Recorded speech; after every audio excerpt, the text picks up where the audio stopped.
Hi guys, my name is Sofia Young and my group members are April Cinco and Binti Sokondo, and today we have put together a documentary discussing African immigrants and African Americans.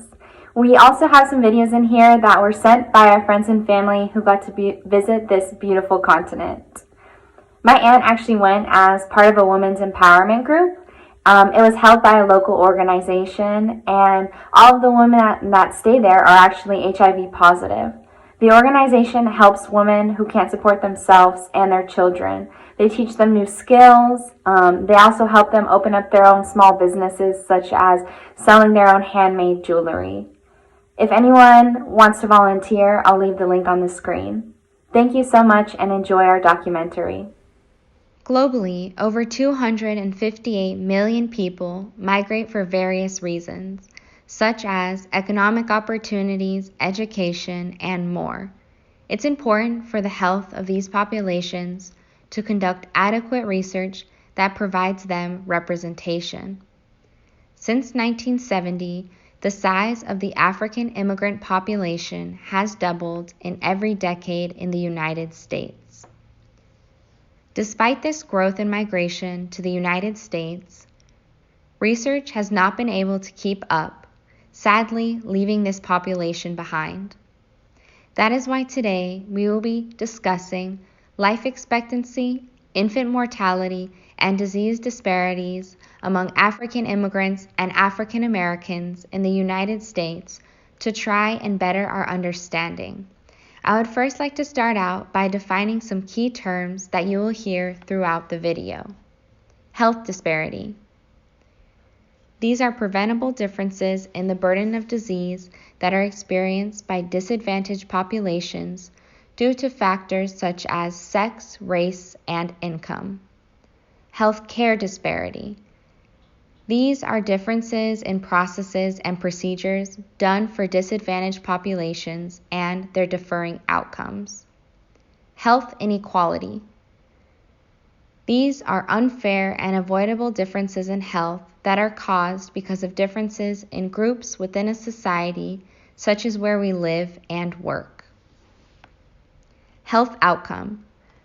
These are measurable changes or results in health due to treatment or intervention. Implicit bias. These are beliefs and values that are operated at a subconscious level, so you are not aware that you are acting or thinking them. Explicit bias. These are biases we have on a conscious level and are aware of. It's alarming to see that with all that we know about health disparities, that recent statistics have not been made to represent the African immigrant population for life expectancy. The only recent data for life expectancy is for African Americans. As shown in my research, Black immigrant life expectancy from birth is 78.6 years, which has increased since the 90s. When we look at the life expectancy of African Americans, we can see that immigrants have the higher life expectancy. African Americans' life expectancy is 71.2, and so it's about a 7.4-year difference in life expectancy, or 7.4 years of life lost. This also holds true for more recent research. When we look at white Americans, the life expectancy is 78.9. When we look at African American research, we can see that life expectancy is 75.5. That is a difference of about 3.4 years. When we look at all of this data together, we can see that the Black immigrant life expectancy is still higher. African Americans also have a higher death and mortality rate as compared to African immigrants and whites.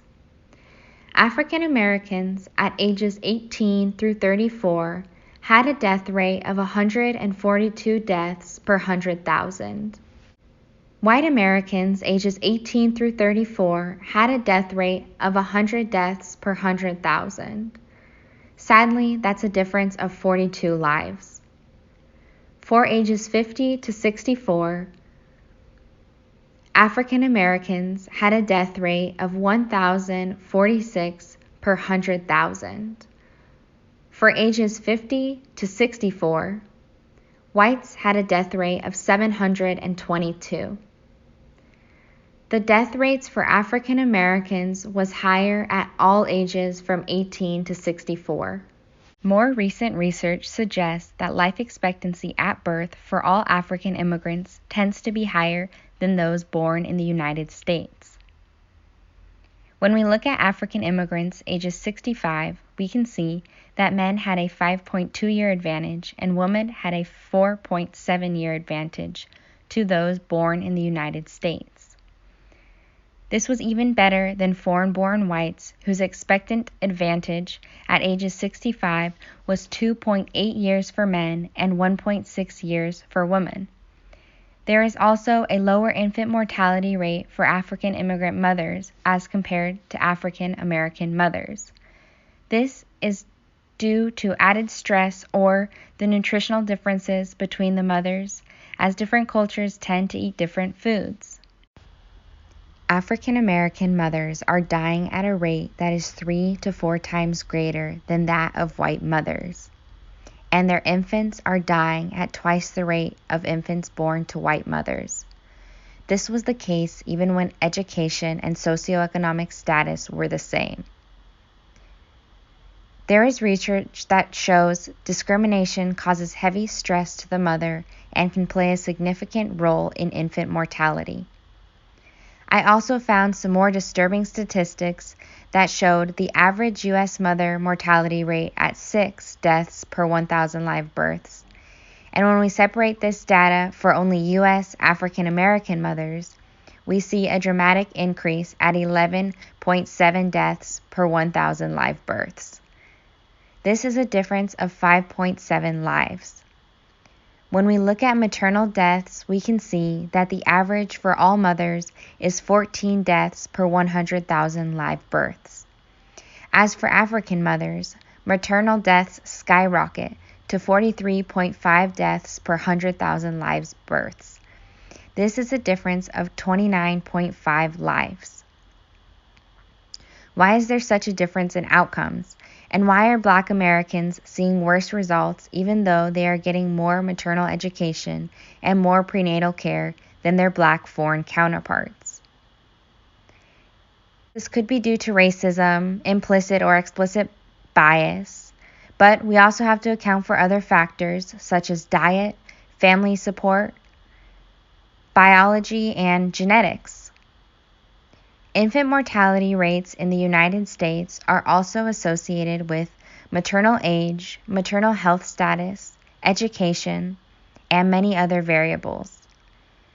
In 2018, there were 4,055 African American practicing OBGYNs, which was only 9.6% of all active OBGYNs.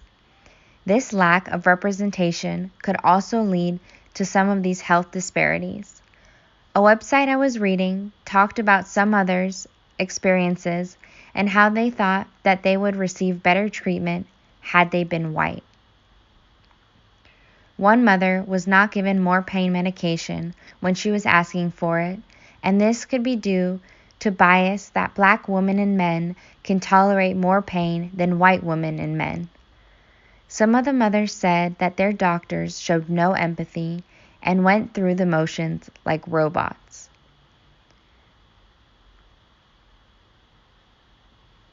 How can we reduce these disparities?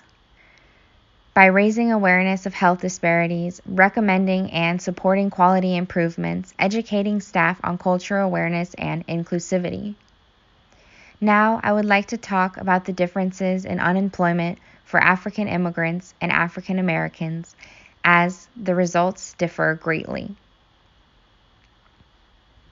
The labor force participation rate of African immigrants is much higher than that of both the U.S.-born population at 62.6% and the overall foreign-born population at 66%.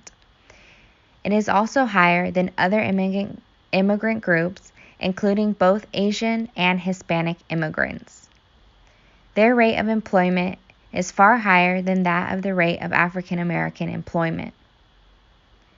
According to the CDC, the number of African Americans who are unemployed is higher than whites who are unemployed at every age.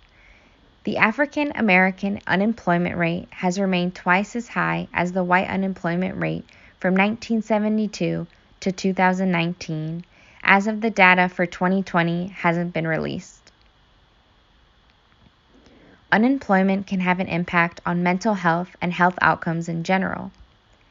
People who are unemployed report feelings of depression, anxiety, and low self-esteem. They also tend to suffer more than those who are employed from stress-related illnesses, such as high blood pressure, stroke, and heart disease. Unemployment could be contributing to the poor health outcomes of African Americans. African Americans, as compared to whites, not only have worse health outcomes, but are also more likely to die at early ages from all causes. We can see that at all ages, African Americans, as compared to whites, had higher blood pressure at every age group. This is also the case for diabetes and stroke. There are many factors that play a role in the inequality of health. Things like unemployment, obesity, bias, whether it be explicit or implicit, being active versus being non-active, just to name a few, as these play parts in health outcomes. These factors also contribute directly or indirectly to a person's chances of living a longer and healthier life. It's important to remember other factors such as social class and environment. When looking at plain numbers, we see that African Americans are not as active as whites. But a study done by the National Library of Medicine shows that residents of low-income urban communities are more likely to experience personal and environmental barriers, such as limited access to recreational amenities, parks, and designated space for exercise, regardless of race. These characteristics may lessen the desirability of maintaining a physically active lifestyle compared to residents of more affluent communities. Racial differences in physical inactivity were eliminated among African Americans and whites living in the same social context. These findings demonstrate the importance of considering social and environmental exposures when examining racial disparities in physical activity, health outcomes, and life expectancy. I would now like to compare African immigrants' education compared to African Americans. African immigrants have a higher education rate than that of African Americans. African American immigrants have higher rates of degrees when compared to other populations and immigrants. 40% of African immigrants have their bachelor's degree, which is higher than Black Americans, that is at 26%, and higher than the U.S.-born population at 31%. 16% of African immigrants have a graduate degree, compared to 13% of all immigrants, and 11% of the U.S. population. African immigrants are also twice as likely than the U.S.-born population to work in healthcare. 33% of African immigrants have STEM degrees, as compared to 25% of the U.S.-born population. African American students are less likely to have access to college-ready courses. Only 57% have a full range of access to math and science courses necessary to be college-ready, compared to 71% of white students and 71% of Asian American students. This is interesting considering the high percentage of African immigrants with STEM degrees. Sadly, students of color are concentrated in areas where schools have fewer resources and therefore less spending. Schools with higher percentage of colored students spend $733 less dollars per student per year than schools with higher percentages of white students. Research shows that non-black teachers have lower expectations of black students. This lower expectation, along with lack of access to proper resources, are contributing factors in these differing outcomes. Different or more prevalent diseases among African immigrants. Since 1970, there has been a quick increase of immigrants to the United States, with over half coming from Latin America, 29% from Asia, and 12% from Europe. Fast forwarding to 2020 immigrant statistics, the top 3 countries for immigrants were Mexico, 25%, India at 6%, and China at 5%. These statistics were from the American Immigration Council of 2020. In today's society, African immigrants make up more than 1.3% of the total United States population, with Texas having the largest population of African immigrants. The total in Texas is 221,700 African immigrants. Most immigrants from Africa that come to the United States are from Nigeria, Ethiopia, Ghana, and Kenya. According to the Pew Research Center 2020 statistics, immigrants account for 13.7% of the U.S. population.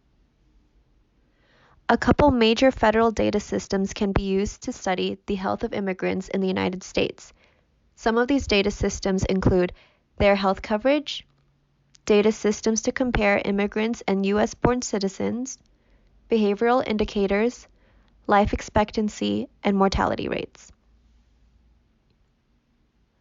According to our textbook, Africa holds 16.6% of the global population. According to Pew Research Center 2018 statistics, African immigrants in the United States have increased 5 times the rate since 1980. Now looking at these graphs, we can see that black immigrant population in the United States rose to 4.2 million in the year 2016. Total foreign-born black population in the United States in thousands states that in 1980 it was 816, in 1990 there was 1,447, in the year 2000 there was 2,435, and in 2016 there was 4,173. Now looking at this other graph by Pew Research Center, we can see that overall 28% of black immigrants have a college degree, but this can vary widely by the country of origin. We see from the percent of those living in the U.S. ages 25 and older with a bachelor's or an advanced degree in the year 2016, in the U.S. population there's 31%, U.S. immigrants make up 30%, and U.S. black immigrants make up 28%. The reason why I'm bringing up college degree and education and all that is what we will see later on in this video on how education has an effect on health disparities. Between the years 2000 and 2016, most of the recent increase in the foreign-born black populations has been because of African population migrating to the United States. With that in mind, there are different and more prevalent diseases among African American immigrants. According to the American Heart Association, blacks from the Caribbean and African immigrants have a huge difference in risk of heart disease compared to African Americans. Black immigrants coming from Africa and the Caribbean have different rates compared to U.S.-born blacks when it comes to high blood pressure, diabetes, smoking, and overweight obesity. Compared to African Americans and immigrants from the Caribbean, African immigrants have recorded lower rates of risk factors relating to heart attacks, strokes, and other cardiovascular diseases. In fact, African Americans experience more heart attacks, strokes, and other cardiovascular diseases due to high blood pressure, diabetes, excess weight, and smoking in comparison to white Americans. 2018 statistics show that African immigrants account for only 17% of high blood pressure, 5% smoking rates, 9% diabetes, 60% overweight and obesity. Now, these are low rates compared to African Americans and white Americans. That is because the cause of socioeconomic factors. Also, cultural and genetics play a huge influence, along with wealth, employment, marital status, and education. The reason why I am so focused on heart disease among African immigrants is because heart disease is the leading cause of death for both men and women, but not only in the United States, but worldwide. Studies have shown that racial ethnic minorities in the United States have shown increased risk of developing cardiovascular diseases.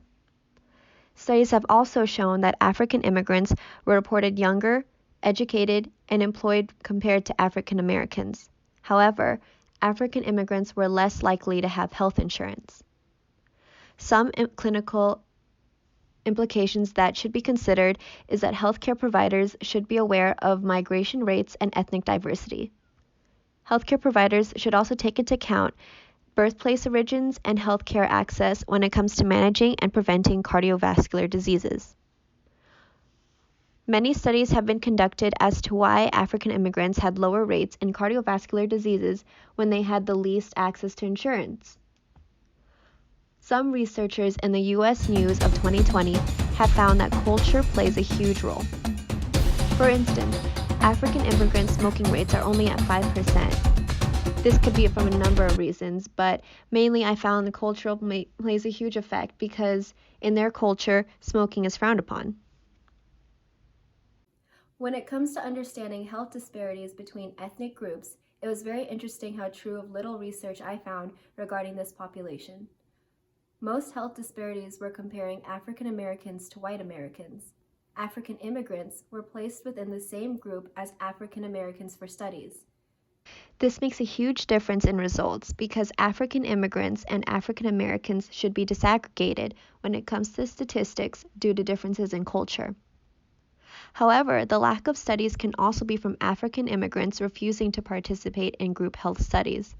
This could be a bit of a pride of them wanting to carry their identification as Africans and not self-identify as African Americans.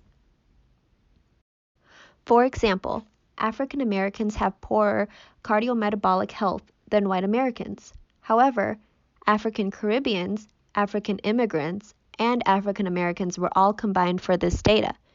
Breaking it apart, we can see that not disaggregating African immigrants and African Americans in studies would kind of change the data. Stating that African immigrants being part of African Americans contributing to cardiometabolic health is not 100% fully true because, as we stated from other articles, African immigrants have the lowest rates when it comes to cardiovascular diseases. Cardiometabolic syndrome is a combination of metabolic dysfunctions such as insulin resistance, impaired glucose tolerance, hypertension, and central adiposity. The most likely cause of death relating to this disease is coronary heart disease. They are also at a higher risk for heart attack or stroke. Now going back to past research, if we take into account epidemiological transition, which is a change of mortality and disease in a population to a huge cause of morbidity, recent African immigrants may have shown an increased baseline for cardiometabolic diseases in comparison to African immigrants that came along the U.S. in past decades. Therefore, these groups of African immigrants are possibly in a different stage of the epidemiological transition. So, what does that mean for studies? This can conclude differences in cardiometabolic diseases risk of African immigrants compared to African Americans who have been living in the United States for more than many centuries. Healthcare disparities among African immigrants has been a less studied topic. However, it should not be ignored because of its increasing population in the United States. African immigrants' health care experiences are not universal with other health vulnerabilities that only work without healthcare access. A lot of disparities come from two factors. One, not having enough research or resources regarding immigrant health in the United States. Two, every individual of the Black population being viewed as the same. Straying away from the cardiovascular disease topic, African immigrants and U.S.-born African Americans may be phenotypically the same, however, their health outcomes differ. Some examples of these differences include Black mothers giving birth to African-born babies have higher birth rates in comparison to the U.S.-born children. African immigrant statistics are primarily on infectious diseases like HIV, hepatitis B12, and latent tuberculosis. An example for elaborating hepatitis B is getting African immigrants to do HBV screenings.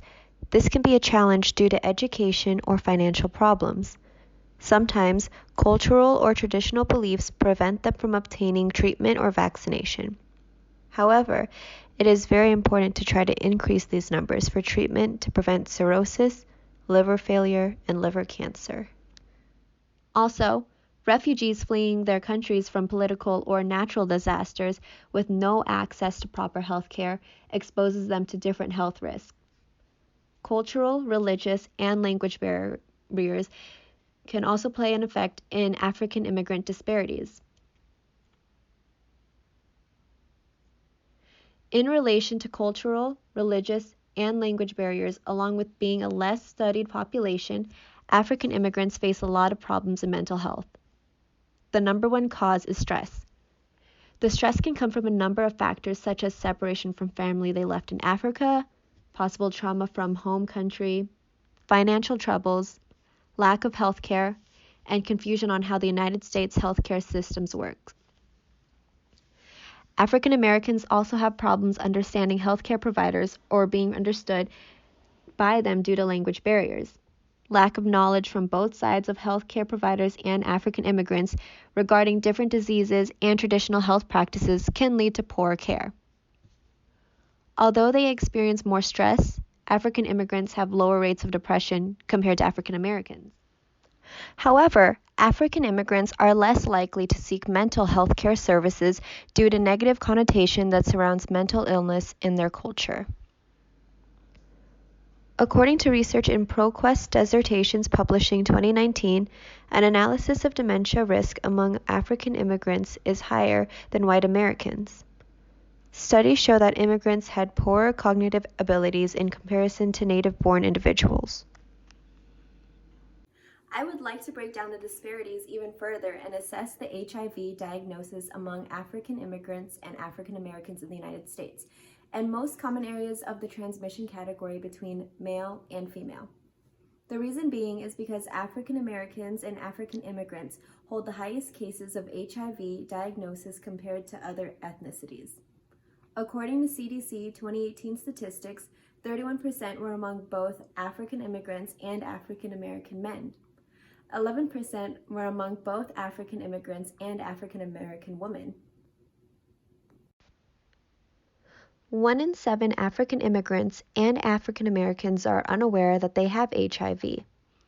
Now, looking at the two pie charts compared of HIV diagnosis among Blacks and African Americans in the United States of 2018, Blacks representing African immigrants, we can see that in the male pie chart, male-to-male sexual contact is 80%.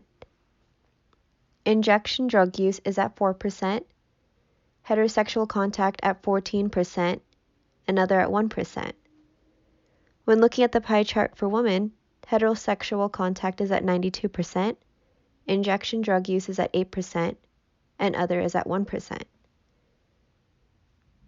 Now this relates back to what I said before about socioeconomic issues. Looking at the poverty rates among African Americans only, we see that it's quite high. Poverty rate is usually associated with limited access to high-quality health care. Having limited access to high-quality health care usually leads to the reasons of why their HIV rates are so high. In the year 2017, the top 5 states with Black adults or adolescents with HIV are Florida, New York, Georgia, Texas, and Maryland. African women have higher death rates from breast cancer compared to white American women by 30%. Immigrant women are less likely to get pap smears because most of the time this is from a cultural factor.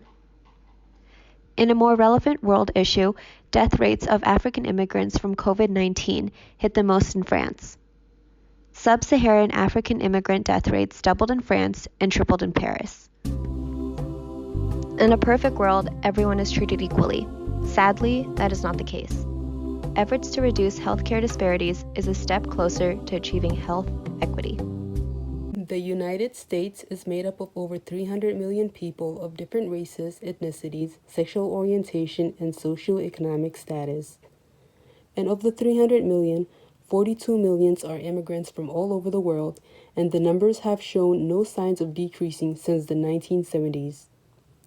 The United States patient pool is probably one of the most diverse in the world, making just enough room for healthcare disparities. Healthcare disparities are differences in access to care and health outcomes between certain groups of people. Healthcare disparity is a huge problem in our healthcare system, and there are many factors that contribute to healthcare disparities, such as income, sexual orientation, disability, and etc. But today I will primarily be focused on race and ethnicity, particularly the issue of healthcare disparities in African immigrants. There are currently about 2 million African immigrants living in the United States. Of those 2 million, more than 36% of them arrived from West Africa, followed by 29% and 17% from Eastern and Northern Africa. Over 14% of African immigrants in the United States come from Nigeria, followed by 10% from Ethiopia. However, since African immigrants only make up 5% of the United States population, they are the least studied group and are often put in the same category as African Americans, Caribbeans, and other blacks despite their unique health differences.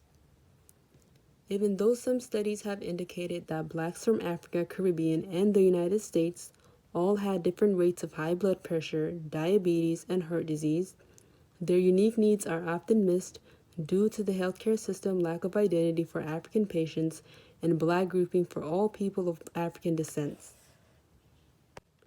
Another thing that should be mentioned is how most African immigrants have left their countries due to war, poverty, and other issues.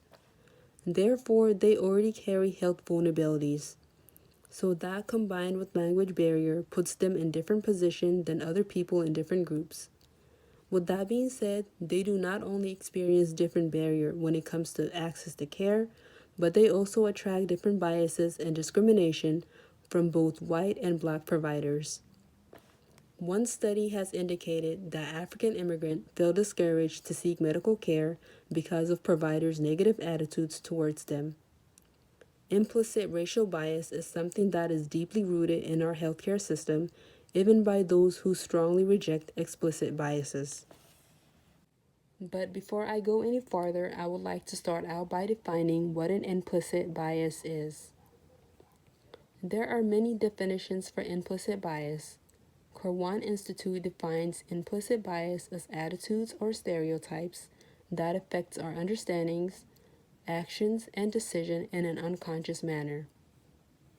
And these biases can result in both favorable or unfavorable attitudes. With that being said, our textbook defines implicit bias as beliefs, attitude, and values regarding various subgroups that are operative at a subconscious level. In other words, implicit biases are automatic stereotypes that unconsciously affect the way we view and treat certain people based on characteristics like age, gender, race, religion, and more. Although people are not born racially biased, these biases begin forming at a very young age in children after being exposed to them directly or indirectly by adults and sometimes the media and news programmings. A York University child development study examining 359 children from the ages 5 to 12 years old, concluded when the children were shown pictures of black and white children, they have consistently shown an implicit pro-white bias, often matching positive image with white children and negative images with the black children. Other parts of the study asked the children to disregard the race and presented the children with neutral images of black and white children, asking them to quickly determine if the image was pleasant or unpleasant. The researchers found that when the children were not matching faces to race, children didn't have negative implicit bias towards black children. However, the automatic positivity towards white children still remained. The study shows that implicit bias is something which begins at a very early age and continues to develop throughout a person's life. A lot of us have implicit biases towards something or someone but may not know about it. And these biases are hard to acknowledge sometimes because we don't even know that they exist in the first place.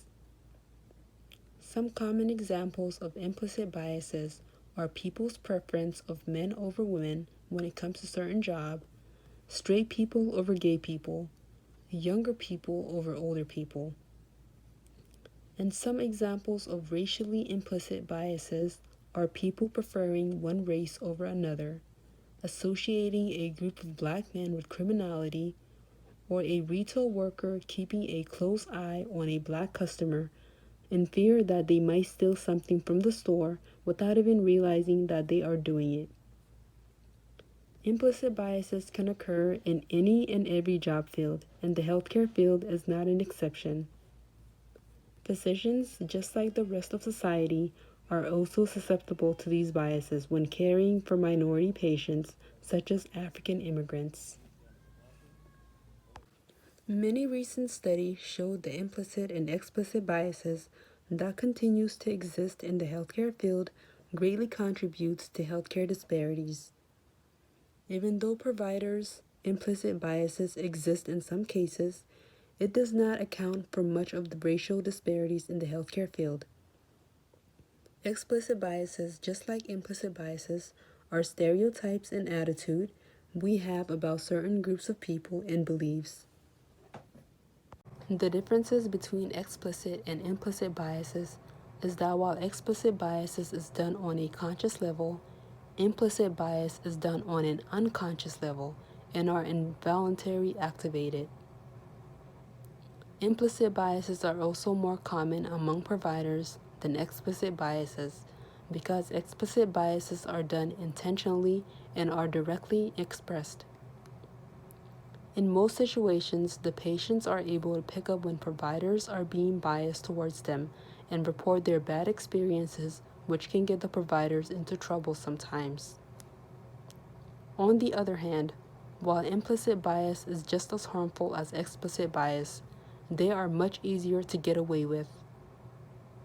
Implicit biases are expressed indirectly and operate subconsciously, making it harder to control because the providers don't even know when these biases are activated sometimes. Some common example of implicit bias towards African immigrants are providers viewing African immigrants as non-cooperative and less responsible when it comes to taking care of their health. Some also believe that African immigrants are less likely to follow treatment recommendation, which results in them being less likely to improve their health. Furthermore, other providers even believe that African immigrants have higher pain tolerance, which results in them being prescribed less pain medication than their non-minority counterparts. The false belief that African or Black people in general have greater pain tolerance are not anything new, and its roots can be tied all the way back to slavery times, where violence against Black people were justified by supposed thicker skin and higher pain threshold. In addition, some studies have also indicated that communication is a huge problem for African immigrants and U.S. providers.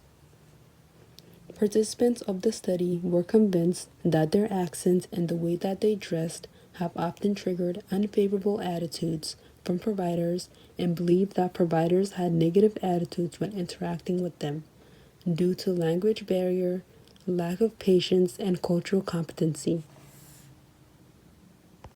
According to Ellen Foley's Structural and Cultural Barriers to Care study, providers' negative attitudes toward African immigrants were not only restricted to one race or ethnicity, but the patient's name, accents, and appearances also triggered unfavorable attitude from both white and black providers.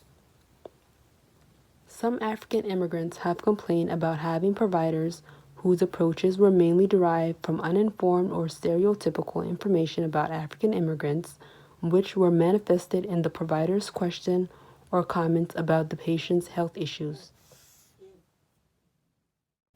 In some cases, healthcare providers have shown a dismissive attitudes towards the patient in both person-to-person interaction and also on the phone, causing some patients to delay certain care because of fear of adverse health outcomes or that their expectation will be unmet due to the provider's lack of understanding.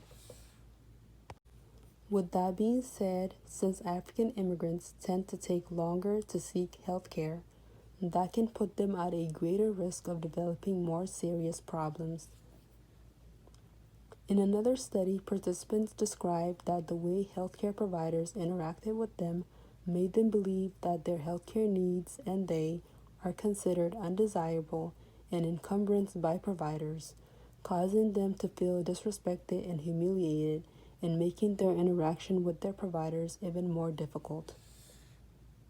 However, physicians are not the only ones who embody implicit and explicit biases, and sometimes the patients come with their own implicit or implicit biases affecting the care that they receive. Several researchers have found that African immigrants are more likely to distrust their providers than other groups. There are many factors that contribute to African immigrants' lack of distrust in providers and the healthcare system. Some African immigrants have developed a distrust in the healthcare system due to negative experience and are convinced that they have developed certain health conditions or diseases that were not there before after receiving certain medical conditions in the U.S. While others feel unwelcome due to the United States healthcare system, long legacy of discriminating against people of color, making them feel that the U.S. provider will not have the best interest at heart for them.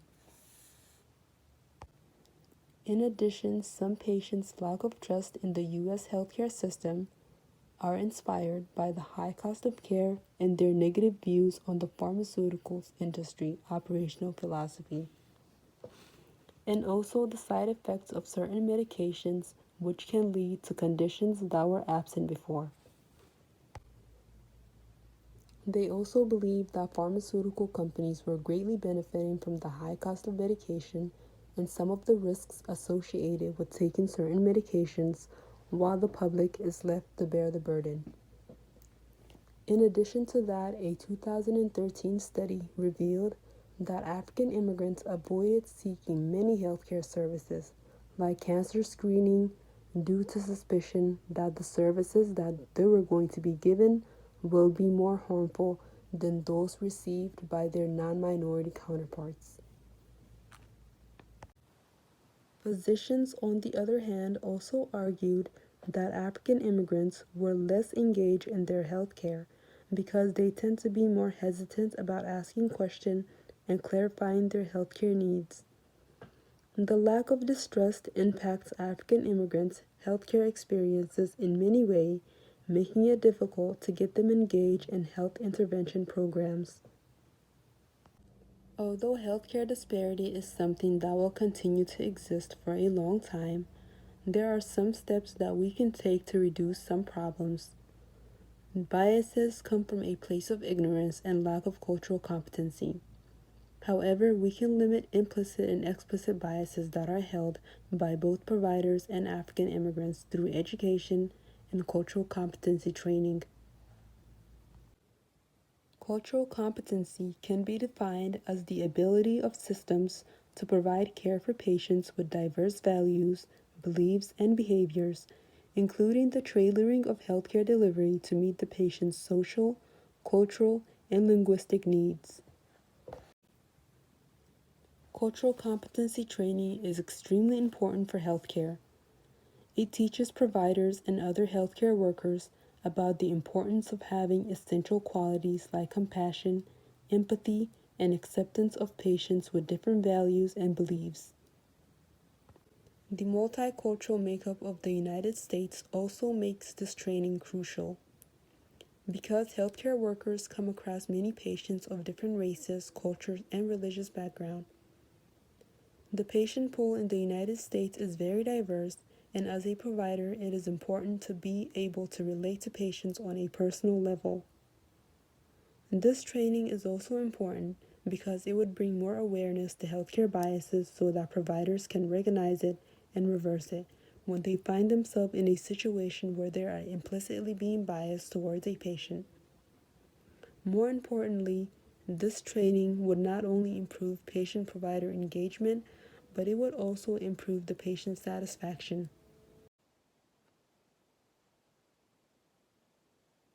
To conclude our presentation, African immigrants are often put in the same categories as African Americans and Caribbeans due to their phenotypically black features despite their unique health differences.